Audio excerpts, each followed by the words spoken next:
வணக்கம், நான் உங்க friend Jaya Srinivasan. Welcome to veggies recipe. இன்னைக்கு நம்ம வெஜ்ஜீஸ் ரெசிபி கிச்சன்ல சூப்பரான ஒரு டிஃபன் ரெசிபி பார்க்க போறோம். இன்ஸ்டன்ட் தக்காளி தோசை. நல்லா இது மொறு மொறுன்னு கலர்ஃபுல்லா ரொம்ப சூப்பரா இருக்கும். நம்ம ஹோட்டல்ல சாப்பிடுற பேப்பர் தோசை மாதிரி ஒரு டெக்ஸ்டர்ல ரொம்பவே அருமையா இருக்கும். இந்த தோசை பண்றதுக்கு பெரிய ப்ராசஸ் எதுவும் இல்லை. டக்குன்னு நினைச்ச உடனே பண்ணிடலாம். நம்ம எதுவும் ஊற வைக்கணும், அரைக்கணும், அந்த மாதிரி எந்த வேலையும் இருக்காது. நல்லா மொறு மொறுன்னு இருக்கிறதுனால குழந்தைங்கள்ல இருந்து பெரியவங்க வரைக்கும் எல்லாருமே நல்லா விரும்பி சாப்பிடுவாங்க. ஃபர்ஸ்ட் டைம் சேனலை பாக்குறீங்கன்னா ப்ளீஸ் சப்ஸ்கிரைப் பண்ணுங்க. பெல் ஐகானை கிளிக் பண்ணி ஆல் ஆப்ஷன் கொடுத்துட்டீங்கன்னா நான் போடக்கூடிய எல்லா வீடியோஸும் குயிக்கா வந்து உங்களுக்கு ரீச் ஆகும். வாங்க ஈஸியா அந்த இன்ஸ்டன்ட் தக்காளி தோசை எப்படி பண்றதுன்னு பார்க்கலாம். மிக்ஸி ஜார்ல ஒரு மீடியம் சைஸ்ல 3 தக்காளி ரஃபா சாப் பண்ணி போட்டிருக்கேன். இதில் நல்ல நிறத்துக்காக 1 டீஸ்பூன் காஷ்மீரி சில்லி பவுடர் சேர்த்துக்கலாம். தேவையான அளவு உப்பு சேர்த்துக்கலாம். 1/4 டீஸ்பூன் மஞ்சள்தூள். இது எல்லாத்தையும் நல்லா ஃபைன் பேஸ்டா அரைச்சு எடுத்துப்போம். ஒரு பவுல்ல 1 கப்பு ரவா எடுத்துக்கலாம். நம்ம உப்புமா எல்லாம் பண்ணுவோம் இல்லையா, அந்த ரவா. 1 கப்பு அரிசி மாவு, 1/2 கப்பு கோதுமை மாவு. மாவை நல்லா மிக்ஸ் பண்ணிடுவோம். இதில் நம்ம அரைச்சு வச்ச தக்காளி பேஸ்ட் சேர்த்துருவோம். மிக்ஸி ஜார்ல தாராளமா தண்ணியை சேர்த்து இந்த மாதிரி கலந்து இதையும் சேர்த்துருவோம். இப்போ இந்த மாவை நம்ம கட்டி இல்லாம நல்லா கரைச்சிக்கலாம். தேவைப்படுதுன்னா நம்ம இன்னும் கொஞ்சம் கூட தண்ணி சேர்த்துக்கலாம். நம்ம தக்காளி அரைக்கும் போதே உப்பு மஞ்சள் பொடி எல்லாம் சேர்த்துட்டோம். பாருங்க, இந்த மாவு நல்லா மிக்ஸ் பண்ணியாச்சு. இன்னும் கூட திக்கா தான் இருக்கு. நம்ம இதுல இன்னொரு கப்பு தண்ணி சேர்த்துக்கலாம். இப்போ நல்லா மிக்ஸ் பண்ணியாச்சு. இப்போ ஒரு மூடியை போட்டு மூடிடலாம். இது ஒரு 10 நிமிஷம் அப்படியே ஊறட்டும். அதுக்குள்ள இந்த தோசைக்கு கொஞ்சம் நம்ம தாளிச்சு கொட்டலாம். அது கொஞ்சம் நல்லா வாசனையா இருக்கும். ஸ்டவ்ல ஒரு தாளிக்கிற கரண்டி வச்சிருக்கேன். இதுல 1 டேபிள் ஸ்பூன் தேங்காய் எண்ணெய் சேர்த்துக்கலாம். எண்ணெய் சூடானதும் 1 டீஸ்பூன் கடுகு சேர்த்துருவோம். கடுகு வெடிச்சதும் 1 பச்சை மிளகாயை பொடியா கட் பண்ணிருக்கேன் சேர்த்துருவோம். 1 இன்ச்சு இஞ்சி தோல் சீவிட்டு பொடியா கட் பண்ணிருக்கேன், இது ஆட் பண்ணிக்கலாம். கொஞ்சம் கருவேப்பிலை, 1 டீஸ்பூன் ஜீரகம், 1/2 டீஸ்பூன் மிளகு லேசா வந்து கிரஷ் பண்ணி வச்சிருக்கேன், இதுவும் சேர்த்துக்கலாம். 1/4 டீஸ்பூன் பெருங்காயத்தூள். எல்லாத்தையும் நல்லா சேர்த்துருவோம். ஸ்டவ் ஆஃப் பண்ணிக்கலாம். இப்போ இந்த தாளிப்பை இந்த மாவில் ஆட் பண்ணிடுவோம். இப்போ இந்த மாவை நல்லா மிக்ஸ் பண்ணிக்கலாம். மாவு கொஞ்சம் பாருங்க திக்கா இருக்கு. ரவா இல்லையா, அது வந்து தண்ணி நல்லா அப்சர்வ் பண்ணிருக்கு. நம்ம இன்னும் கொஞ்சம் கூட தண்ணி சேர்த்துக்கலாம். நான் இன்னொரு 1/2 கப்பு தண்ணி சேர்க்கிறேன். இப்போ பாருங்க மாவோட கன்சிஸ்டன்சி கரெக்டா இருக்கு.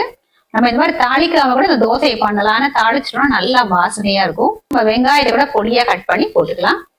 கல் நல்லா சூடாயாச்சு. ஒவ்வொரு தோசை பண்ணும் போதும் மாவு இந்த மாதிரி நல்லா மிக்ஸ் பண்ணிக்கணும். நம்ம ரவா தோசை பண்ணுவோம் இல்லையா, அந்த மாதிரி மெல்லிசா இந்த மாதிரி வச்சுக்கணும். மாவு பாருங்க இந்த அளவுக்கு தண்ணியா இருக்கணும். நல்ல சின்ன சின்ன ஹோல்ஸ் இருந்தா நல்லாதான் இருக்கும். அது கொஞ்சம் நல்லா ரோஸ்ட் ஆகும். தோசை நம்ம பண்ணதுக்கு அப்புறம் இதுல இருக்கிற இந்த வாட்டர் ஃபுல்லா ட்ரை ஆகிற வரைக்கும் நம்ம எண்ணெய் சேர்க்க கூடாது.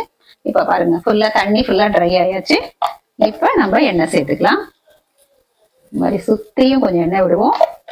சென்டர்லயும் கொஞ்சம் எண்ணெய் விட்டுக்கலாம். இப்ப பாருங்க தோசை நல்லா ரோஸ்ட் ஆயாச்சு. ஓரங்கள்லாம் தானாவே எழுப்பி வருது பாத்தீங்களா. இப்ப வந்து நம்ம எடுத்துடலாம். இதை வந்து நம்ம திருப்பி போடணும்னு அவசியம் இல்லை. நம்ம அப்படியே ஃபோல்ட் பண்ணி சர்வ் பண்ணிக்கலாம். பாருங்க எவ்வளவு அழகா இருக்கு தோசை. நான் உங்களுக்கு காமிக்கிறதுக்காக திருப்புறேன் பாருங்க. பாத்தீங்களா எவ்வளவு அட்டகாசமா இருக்கு பாருங்க. இதை அப்படியே நம்ம சர்விங் பிளேட்ல எடுத்துக்கலாம். நல்லா மொறு மொறுன்னு டேஸ்டியா தக்காளி சேர்த்ததுனால லேசான ஒரு புளிப்போட ரொம்பவே அருமையா இருக்கும். அப்படியே விட்ட வேண்டியதான். இப்ப இதுல ஃபுல்லா பாத்தீங்கன்னா ஈரம் நமக்கு தெரியுது பாத்தீங்களா, கொதிச்சுட்டு இருக்கு பாருங்க. இதெல்லாம் அடங்குற வரைக்கும் நம்ம எண்ணெய் சேர்க்க கூடாது. இதே மாதிரி நம்ம எல்லா தோசையும் நம்ம பண்ணி எடுத்துக்கலாம். நல்ல மொறு மொறுன்னு டேஸ்டியான இன்ஸ்டன்ட் தக்காளி தோசை சர்விங்க்கு ரெடி. இந்த தோசை பாருங்க நல்லா மெலீசாவும் பண்றதுக்கு வரும். அதே நேரம் நல்லா மொறு மொறுன்னு இருக்கும் பாருங்க.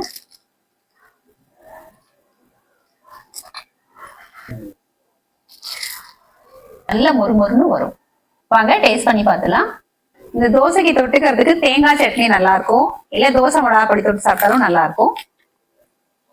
நம்ம தேங்காய் சட்னியோட இன்னைக்கு டேஸ்ட் பண்ணி பார்த்துலாம்.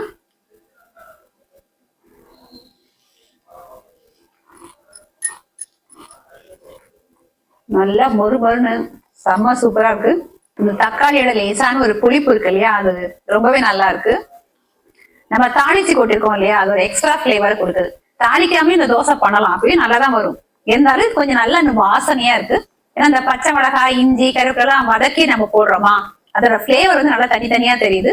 இன்னும் சின்ன வெங்காயத்தை வந்து நல்லா பொடியா கட் பண்ணி அதையும் வதக்கி போட்டோம்னா அதுவும் ரொம்ப நல்லா இருக்கும். நான் இன்னைக்கு வந்து வெங்காயத்தை நான் சேர்க்கல. பொதுவாவே குழந்தைங்களுக்கு வந்து இந்த மொறு மொறுன்னு தோசைனா ரொம்ப பிடிக்கும் இல்லையா. இந்த தோசை நீங்க பண்ணி கொடுத்து பாருங்களேன், பாக்குறதுக்கும் நல்லா கலர்ஃபுல்லா ஹோட்டல்ல சாப்பிடுற மாதிரி இருக்கும். அதே மாதிரி மொறு மொறுன்னு இருக்கும் அப்படின்னா ரொம்ப விரும்பி சாப்பிடுவாங்க. பண்றதும் ரொம்ப ஈஸி தான், குவிக்கா ஆயிடும். இதே மாதிரி இன்ஸ்டன்ட் தக்காளி தோசையை நீங்க ட்ரை பண்ணி பாருங்க, கண்டிப்பா செம்ம சூப்பரா வரும். எப்படி வந்ததுன்னு கமெண்ட்ல சொல்லுங்க, லைக் பண்ணுங்க, உங்க ஃப்ரெண்ட்ஸ் அண்ட் ஃபேமிலியோட ஷேர் பண்ணுங்க. புது ரெசிபியோட நாளைக்கு நான் உங்களை மீட் பண்றேன். தேங்க்ஸ் ஃபார் வாட்சிங்.